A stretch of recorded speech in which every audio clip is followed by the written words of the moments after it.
其餘嘅一半呢，就分成10份，咁每份咪大概係15克咯。嗱，呢個就係我嘅做法啦。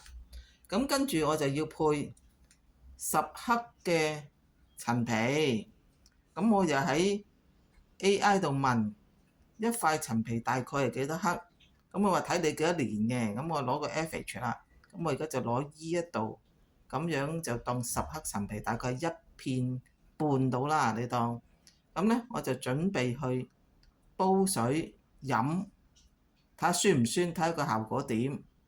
咁據聞佢就叫飲3個月，佢話呢啲自然食品嚟嘅，就冇乜嘢化學作用嘅。咁樣就睇睇個效果點。今次咧就係喺魏斯中醫嗰度睇咗個 YouTube，佢就講咧，如果你想去高膽固醇、高血脂咧，就用15克山楂加10克陳皮煲水。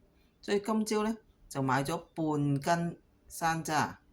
咁半斤點樣化算成15克咧？咁我就用咗呢個方法啦。我將半斤先擠一半，嗱，呢個大兜嘅係一半。咁咧我計咗咧，半斤咧大概係300克。如果15克嘅咧，就應該分到20盒。咁嘅話咧，呢個一半，我將其餘嘅一半咧就分成10份。咁每份咪大概係15克咯。嗱，呢個就係我嘅做法啦。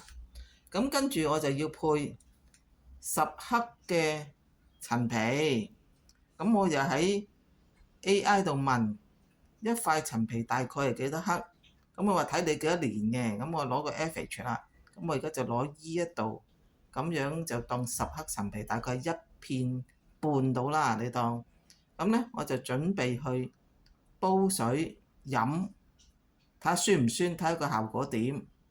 咁據聞佢就叫飲3個月，佢話呢啲自然食品嚟嘅，就冇乜嘢化學作用嘅。咁樣就睇睇個效果點。